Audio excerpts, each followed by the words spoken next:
10 on your side is your local election headquarters.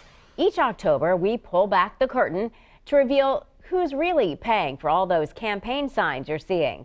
Tonight, we focus on the race to be Newport News' next mayor. 10 on your side's Brett Hall is following the funds.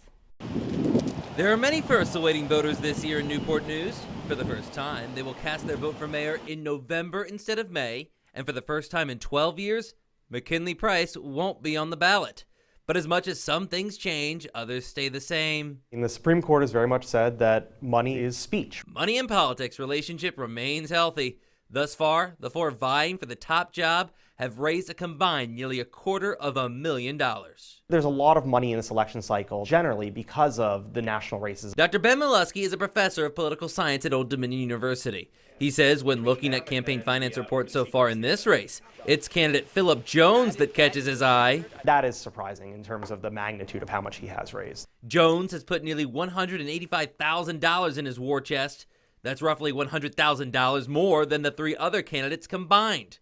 Mileski says, yes, while it is expected Jones might need the extra funds to get his name out there, given he's the only candidate not currently on city council. But not as much as this. Donors such as construction giant W.M. Jordan and former governor Terry McAuliffe have donated to Jones in the largest amounts they've ever given to a campaign in Newport News. Mileski has his theories as to why. There's a heightened focus now on some of these lower races, right, as potential to get one, policy changes at the local level that match your partisan bend, and two, also getting new candidates for down the road. But when we asked Jones to explain all the money, and the reason is because I believe in this race and I believe in the future of Newport News. Jones was quick to point out that he is in fact his largest donor, a fact that's also true for Sandra Cherry and David Jenkins, just at much smaller amounts. I just don't see why people are raising this much money. Jenkins, he's raised the least in the race, just over $18,000. He feels that fact helps communicate his platform.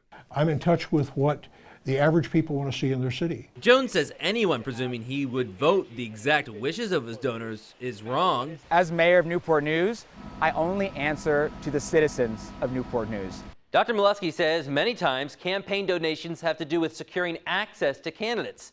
Important to note that we did reach out to candidates Tina Vick and Sandra Nelson Cherry to be a part of this story. They did not get back to us by deadline.